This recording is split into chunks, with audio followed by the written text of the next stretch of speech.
বাংলাদেশের সবচেয়ে সুন্দর, সবচেয়ে বিখ্যাত পর্যটক কেন্দ্র হয়ে উঠেছে এই টাঙ্গার হাওর। তো চলুন গাইজ, আজকে আপনাদের সবাইকে নিয়ে চলে যাব টাঙ্গার হাওরের সৌন্দর্য উপভোগ। টাঙ্গুয়ার হাওর শুধু একটি জলাভূমি নয়, এটি জীব বৈচিত্র্যের এক অনন্য আধার।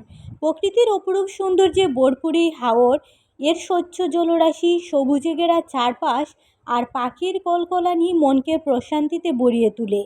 টাঙ্গুয়ার হাওরের ইতিহাস বেশ সমুদ্র। একসময় এটি ছিল খরস্রোতা নদী। কালের পরিক্রমায় নদীটি ভরাট হয়ে হাওরে পরিণত হয়। এই হাওর শুধু প্রাকৃতিক সৌন্দর্যের জন্যই বিখ্যাত নয়, এটি মৎস্য ভাণ্ডার হিসাবেও পরিচিত। স্থানীয় মানুষের জীবন জীবিকা এই হাওরের উপরই নির্ভরশীল। টাঙ্গার হাওরের সৌন্দর্য বর্ষার ভিন্ন রূপ ধারণ করে।